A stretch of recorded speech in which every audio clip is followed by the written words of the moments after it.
All right, guys, so we had this problem, and it's asking us to find the derivative, and they gave very specific directions. They say to use logarithmic differentiation to find the derivative. Now, I'm being honest with you, there's that's not the only way to find the derivative, but considering the way the problem is laid out, it may be the simplest way to find the derivative. So that may be why they gave you this type of problem and asked you to use logarithmic differentiation. So you can attempt to use your quotient rule along with the product rule to try to find this derivative. But looking at the answer, because I just worked it out, you may have your hands full. So let's work this out using logarithmic differentiation. So what we would do is we want to change this equation to a logarithmic equation. So to do that, all we're going to do is take the logarithm or the natural log, and I'm going to put my natural log up there. We're just going to take the natural log of both sides. So let's write this. So what I have left is a natural log of y is equal to the natural log of all of that I had up there. It's the square root of 7 minus 9x times x squared plus 4, all squared, all divided by that x squared plus 8x plus 2. Now, the reason I did that is because what we're going to do next is we're going to rewrite this and we're going to expand this logarithm. You remember our logarithmic properties where we could expand logarithms or we could condense them and write them, in a shorter manner.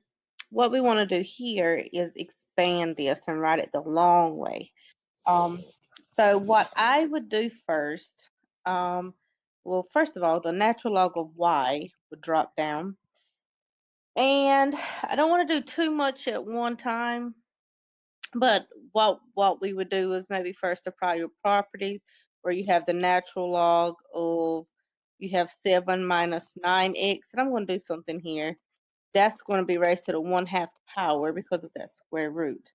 And then that's going to be plus the natural log of x squared plus 4. And all of that was squared.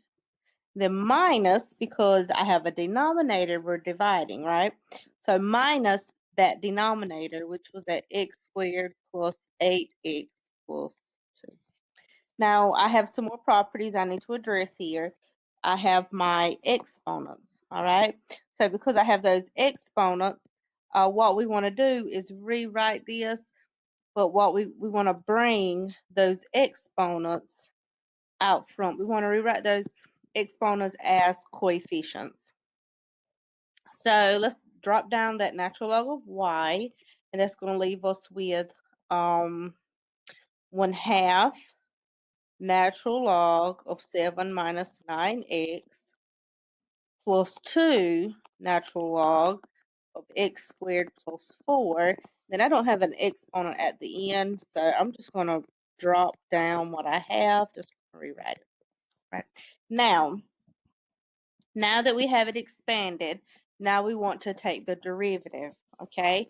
Now, do you remember how to find the derivative? If I want to find the derivative of a natural log, so if I take the derivative of a natural log, or let's say natural log of x, that's going to be 1 over x times the derivative of x, or the derivative of that denominator. Okay, so keeping that in mind, the derivative of the natural log of y would just be 1 over y, and because it's y, it's dy over dx. It's still implicit differentiation. Okay, so I'm going to bring this 1/2 down because it's a coefficient. I don't have to do much to it. So I'm going to say 1/2 times the derivative of that natural log. So in this case, all of this is kind of my x, right? So that's going to be 1 over my x, in this case is 7 minus 9x, times the derivative of that denominator, which is just going to be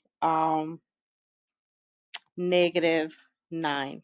Okay, so then I'm going to say plus 2 times 1 over my x, in this case it's that x squared plus 4, times the derivative of that denominator, which is 2x.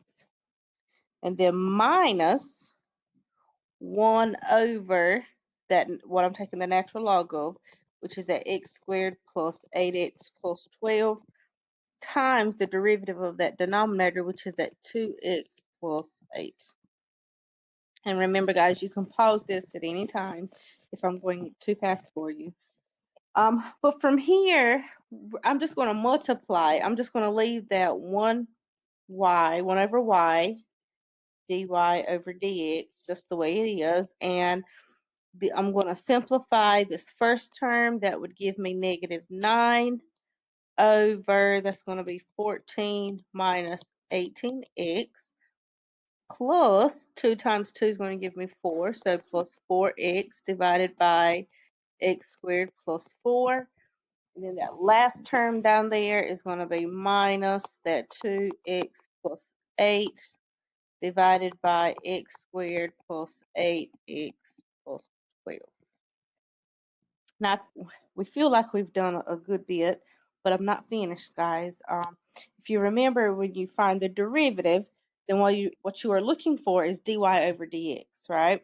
So I need to isolate dy over dx like we've did with other implicit differentiation problems. So to do that, I need to get rid of that 1 over y. And how do we do that? We would multiply both sides times y, and I'm going to stick my y at the front. So that would leave me with my dy over dx is going to be equal to y times all of that I had. And I know this is a lot of writing. That's negative 9 divided by 14 minus 8x plus 4x divided by x squared plus 4 minus 2x plus 8 divided by x squared plus 8x plus 12. And that's helpful because I know what y is equal to. At the very beginning, we were given y. So like we've done a number of times here lately with this implicit differentiation, we can substitute. So let's bring this down. So that leaves me with my final answer. And I know it's my final answer because I've isolated dy over dx. So the derivative of y with respect to x is going to be equal to y. And in this case, my y was the square root of 7 minus 9x times x squared plus 4 squared all over x squared plus 8x plus 2. So that's my y times all of that other stuff that I found earlier, which was that negative 9 divided by 14 minus 8x plus 4x divided by x squared plus 4 minus 2x plus 8 divided by x squared plus 8x plus 12. And I know that is a lot. And like I was saying earlier, you could have found this by maybe using other rules, but I can tell you by looking at that answer that you would have a lot of trouble. So guys, that is your final answer.